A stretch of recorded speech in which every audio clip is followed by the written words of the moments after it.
では一人一人自己紹介の方からお願いします。こちらのカメラに向かって、じゃあゆうさんから。はい。どれそういうのカメラに向かって。はい。キャラクターデザインと創作家をやってます。阿比留孝之です。よろしくお願いします。監督の薮田修平です。よろしくお願いします。アニメーションプロデューサーの長谷川です。よろしくお願いいたします。ついにテレビアニメ「ヴィンランドサガ」の第1話から第3話が放送されましたが、皆さんの周りなどで反響はいかがだったでしょうか。好意的な方が多くて、僕そうは、はい、立場上一安心ではありましたけど、僕も一安心ですね。やっぱりめちゃめちゃ原作ファンがね、やっぱりそうですね。原作好きな方が多い作品だと思うんで、まあいかにそこで僕たちの好きなヴィンランドサガと違うんだけどっていうのを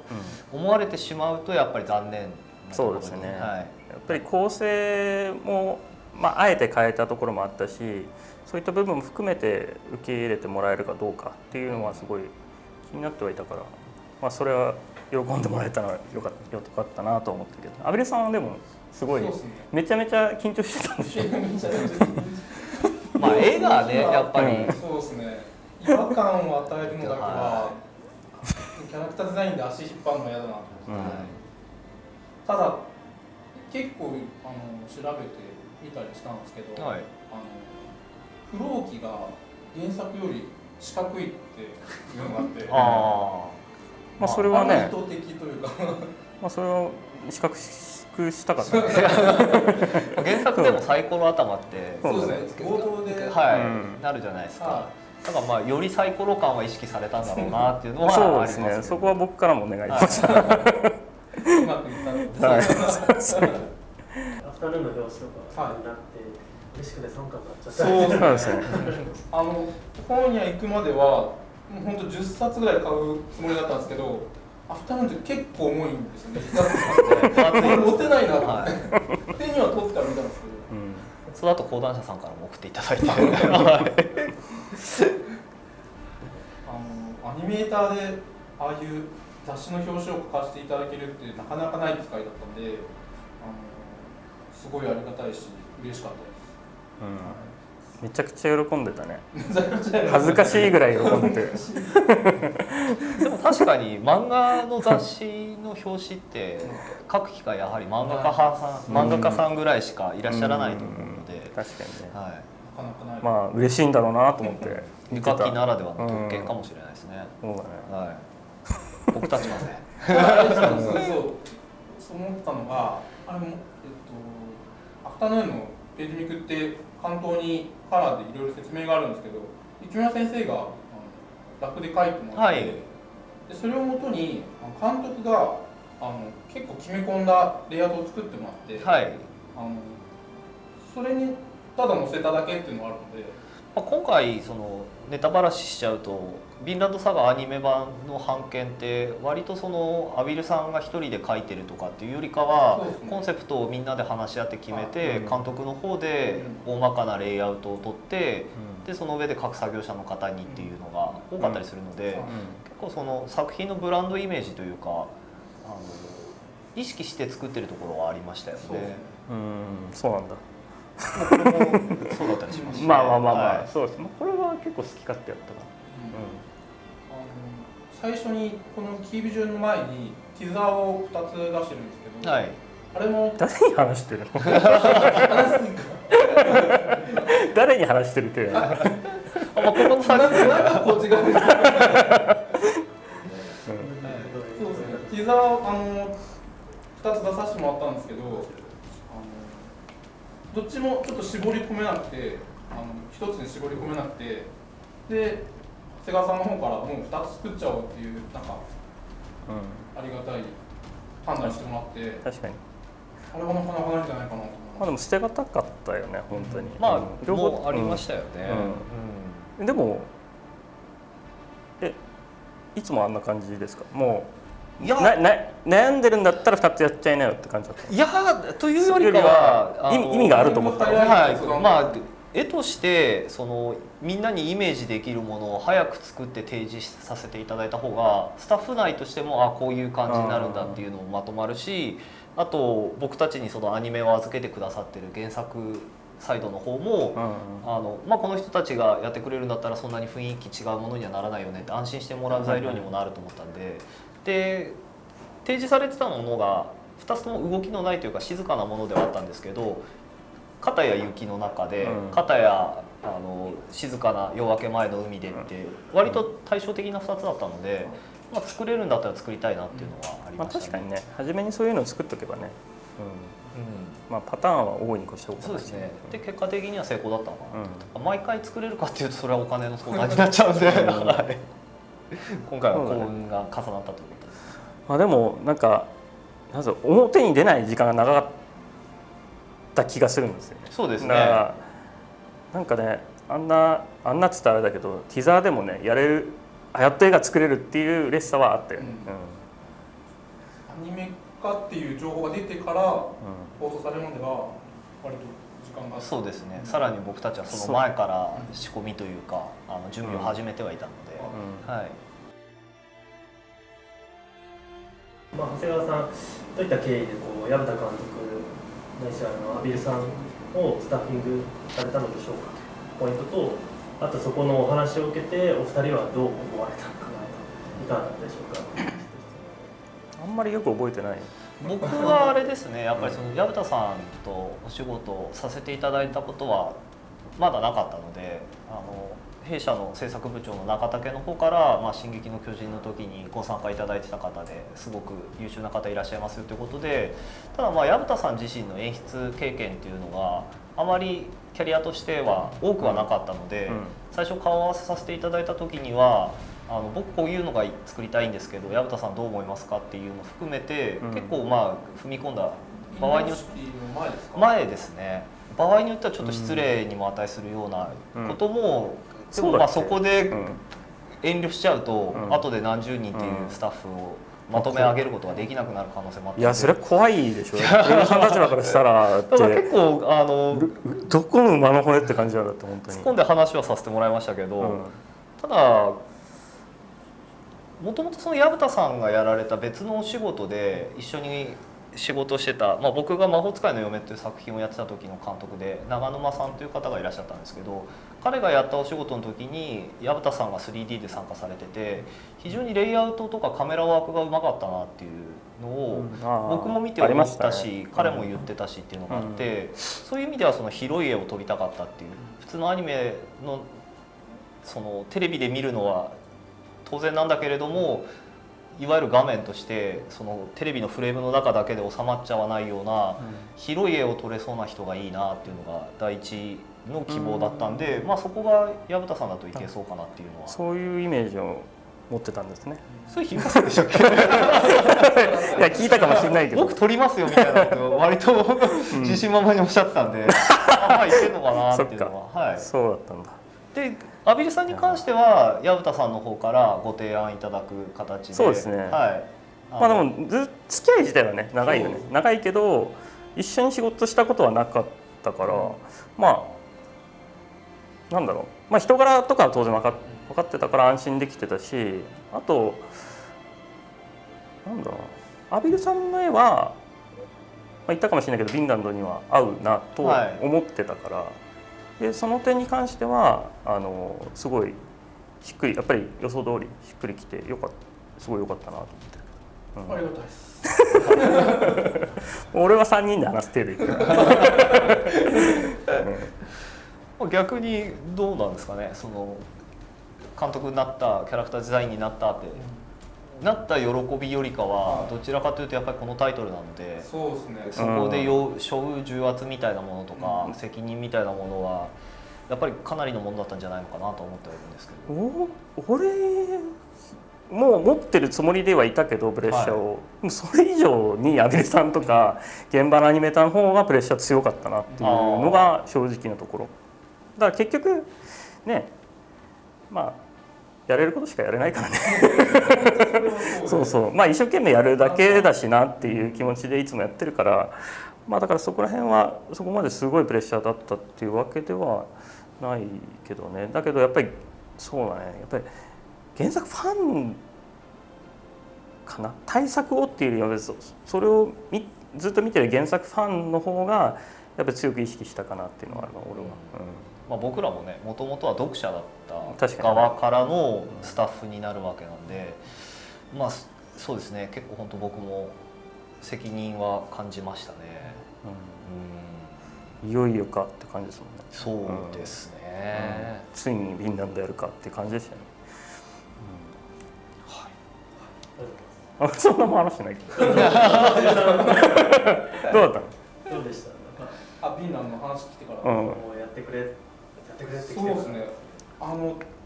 今思えばその時思ってたプレッシャーよりも本当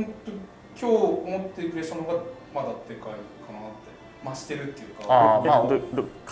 カメラの前とかじゃなくて、それじゃなくて、まあ現在進行形ですからね。はい。あと1話から3話放送された後、この上がりきったそういう意味ではまたね、まだそのアニメならではの挑戦って言ってもいい話数とかもあるし、それが当然原作ファンに喜んでもらえる体で考えてはきたけど、ちゃんと受け入れてもらえるかっていうのはすごく気になるし、まあ不安と期待とっていう感じで。漫画からアニメにするにあたってキャラクターデザインってやっぱりアニメに適した形、線の整理だったりすると思うんですけども、これで今3社の、皆さんいらっしゃるので、この3人の間で3名の間でどんな会話を経て、要は一発で多分決まったわけではないと思うので、どういった試行錯誤、監督の意向だったりとか長谷川さんの意見っていうのはどういった会話を経て今のデザイン決まっていったのでしょうかっていうところ。つぶさには覚えてないけどね。でもまずクヌートとアシュラットとトルフィンを書いてもらった。書いてって言われて、その場で書いた。で見ていただいた。めちゃくちゃ方向性変えてないよね。最初にアビルさんにそのデザインとしてではなく、作品を消化するつもりで書いてきてもらえないですかということで書いてきてもらったのを見た時には、ちゃんとその原作の良さを自分なりに消化しようとしてるかなっていうのが見られたので、僕としてはもうそこ以上はあとは踏み込んでは話をした記憶はないかなというところですね。俺もさっき話したけど、そのなんだろう、絵柄がすごい違うから、その初期と最新の間ぐらいっていうのを目指してほしいっていうのはすごく話したと思う。っていうのもやっぱなんだろう、あんまり重たい雰囲気にしたくなかったから、それは言った覚えがあるけど、あとは本当にね、すごい最初に上げてもらったのが良かったから、あとはちゃんと作れるようなディティールにしてくださいっていうぐらいで。だからデザインの最初のコンセプトみたいなものってそこでもう3人の中でなんとなく決まってて、あとは実務的にじゃあどういうふうに線の量を減らしていきますかとか、減らしすぎてしまうとやっぱりちょっとスカッとしてしまうから、それをどこまで頑張ろうかみたいなのは話してチューニングしてったって感じですかね。アビルさんにまず、こういった意向を伝えてからアビルさんに一番最初書稿を上げていただいたって感じ。いや、その前どうなんだろう、もうとりあえず帰って多分何も言わずに帰ってきたんだと思う。多分、気持ちが溢れちゃって、初めて会うって日にもう書いて、そう例えばアビルさん、その時はどういったイメージ？イメージですか？どういうコンセプトというか、例えばその監督的には最初の方の絵柄をっていうのは多分後から言っていただいたと思うんですけど、その前にアビルさん的にはどの辺をイメージした？もう本当にその時ってもう3年近く前なんですけど、キャラクターデザインをやりたくて本当にしょうがなくてずっと悶々としててそれは知ってたで監督から電話があって、もう来たって感じがすごい強くて、もうその時やってた仕事はもう取ってもう書き始めた原作買いに行ってもう書き始めたっていうのは覚えてる。だからもう気持ちで書いてるもう溢れる気持ちで書き上げてきた。そう書く時のなんかコンセプトとかイメージは何か持ってたのかもしれないですけど、何巻ぐらいがしっくりきて見てイメージしたっていうの、今描いてる木村先生の絵ってもう4巻5巻あたりでほぼなんか完成してるっていうか、経て1巻から経てなんでその辺の絵柄をずっとこう見て描いてたんで、確かに初期よりはある程度時間経ったような絵だなとは思ってたけど、確かにすごいそうやりたがってたからね一生懸命やってくれるかなと思って声かけたのもちょっとあるけどその溢れる思いで描いた絵がもう要は方向性としてはもうめちゃめちゃ皆さんこういう感じだなっていうので頭からも決まっちゃったんですよね。そのアビルさんの溢れる気持ちで描いたショットそうですねあとはもう現実的にどうするか。そうですね、それが問題ですよね。今もまさに未だに問題です。問題では演出してて楽しいとか書いてて楽しいなみたいなそういうキャラクターっていますかね。演出していてやっぱトルケルかな。楽しいのはトルケルかな。トルケルとアスゲートだね。あの絡みがすごい好きで、アスゲートを極力可能な限り入れられないかっていうのを常に考えてコンテチェックの時は常にそれを考えてたみたいなところ。そうだね、ちょっと絡みはオリジナルの箇所がちょこちょこいろんな場所であったりするので、そういったところでアスゲート差し込んだりとかはしてみた。アシュラットとか一番描くことが多いドルフィンとかは純粋にこう描きたいとか、描きたいっていうのがあるんで楽しいっていうか思い入れがすごい強いなと思ってて、ただあとトールズは一番好きなキャラクターなんですけど原作書くコンセプトとしてはもし雪村先生がトールズを今書いたらこう書くんじゃないかみたいなのをちょっと想像しながら書いてるっていうのがあるんで、ちょっとオリジナル的な要素が好きかなと思って、確かに初期しかいないからね。雪村先生の初期の絵とはちょっと変えてるというか、デザインをしてるんで、なんか自分なりのトールズっていうか、いう思いがある。なるほどね。壮大な世界観と重厚な物語とディティールの濃いキャラクターの本作なんですけども、この作品を作っていく上で、どんなところ、難しかったかなというところと、それをどうやってクリアしてきたのかなっていうのをお話しいただけると。クリアできたかな。一応は今作り上げられている話数は確かにありますけど、そうですね、まだまだ道半ばって感じではあるけど、やっぱり難しいところって僕たちが日本という国に生まれて育ってきてる以上、さらに言ってしまうと1000年以上昔の物語だったりもするんで、やっぱり勉強しながらじゃないと書けない部分、バイキングの世界はね、なんとなく体感してないから、そうなんだよね。一個一個を検証しながら書くっていうのは時間もかかるし大変かなと思うところだったりはしますけどね。やっぱりね、そう北欧の人たちが見て、いやバイキングってこうじゃないでしょみたいな感じになっちゃうとやっぱり悲しいし、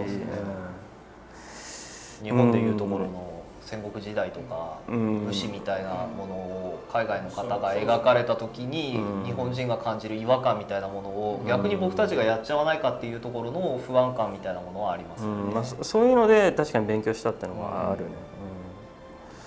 やれる限りのそういうところがねなんか違和感なく見れたんですよって、もし海外の視聴者の方から反響としていただけると、体感として僕たちはなんか結構達成感ありそうですよね、そこは。そうだね、はい、逆にお叱りを受けて、次からまたもっと頑張ろうってなるかもしれないですしなんとかなってんですかね。いやまあ今オンエアさせてもらった分に関しては時間もありましたし、スタッフの熱量もやっぱすごいんで、なんかまとめ上げられたな。それはそうなんですけど、だからその取り組みとしてスマートには取り組めてないよね。そうですね。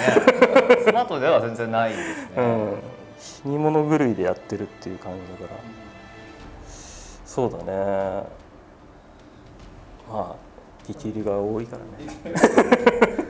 ただやっぱ創作感とか初めてなんで、そのディティールをうまく減らして画面を持たせるっていう術がまだなくて、なんか書き込む一択みたいな。ただまあちょっと踏み込めばいいんでしょうね。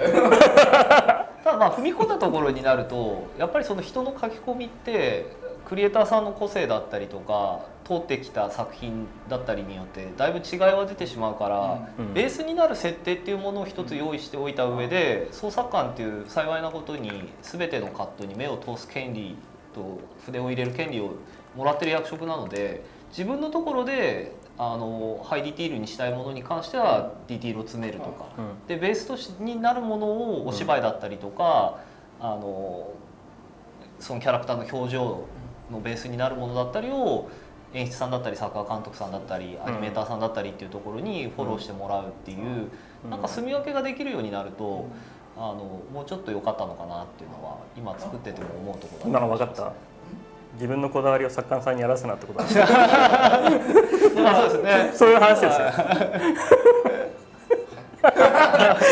何か言いかけた。それはいいね。なんかスタッフからもう大変だみたいな、もうあ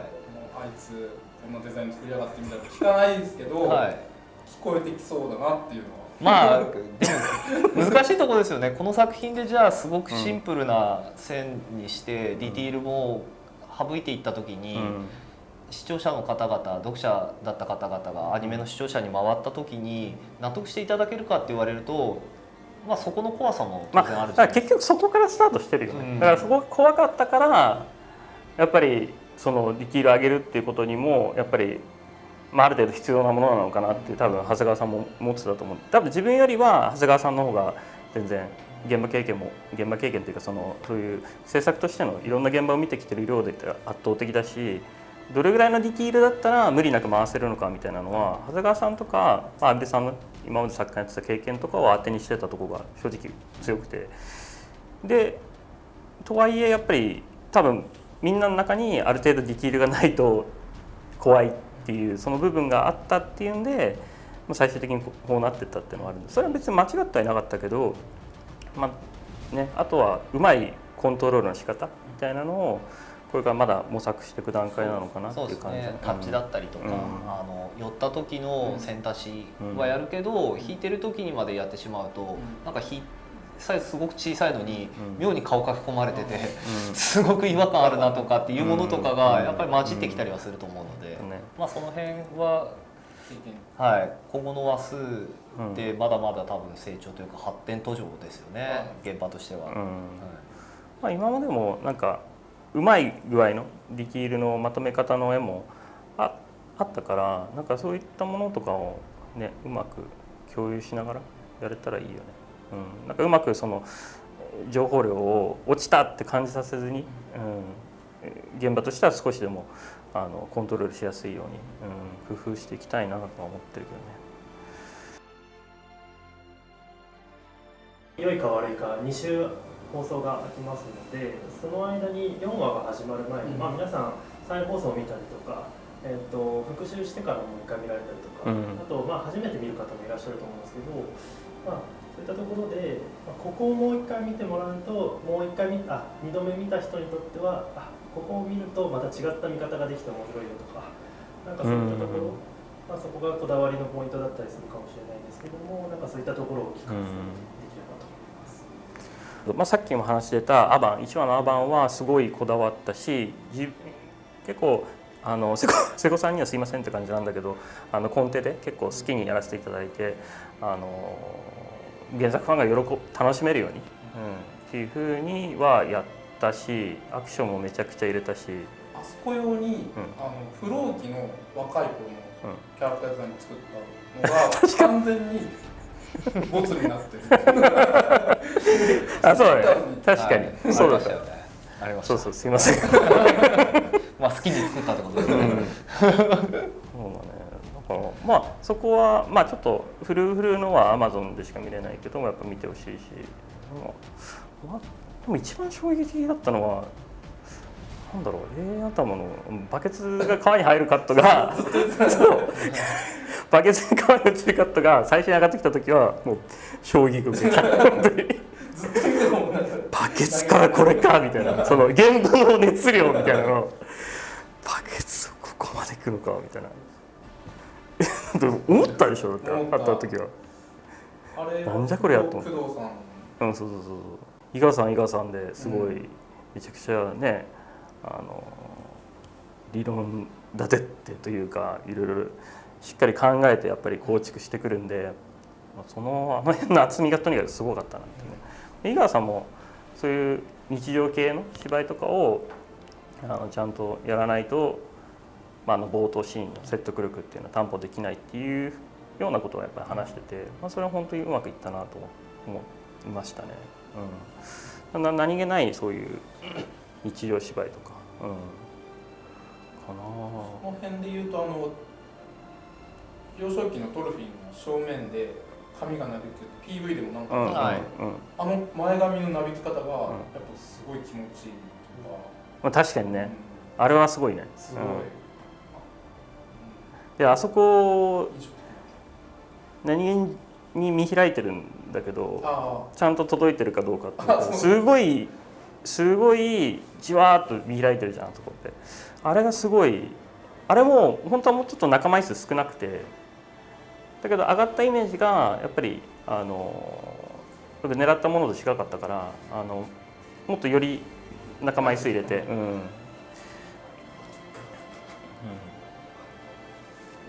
はい。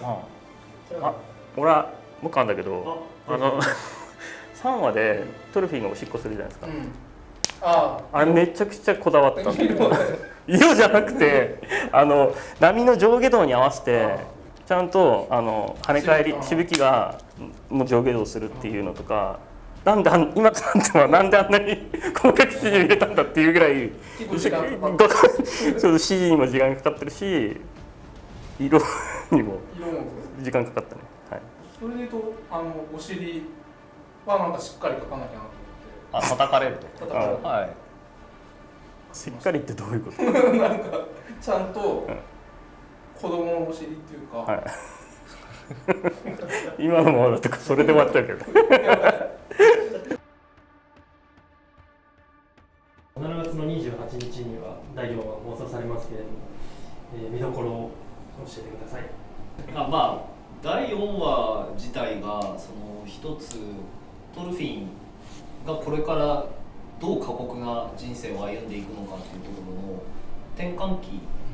ターニングポイントの話数だと思うんですよね。だからドラマが大きく動くところなので、作画ももちろんスタッフ頑張ってくれてますけど、お話自体のその変わるところを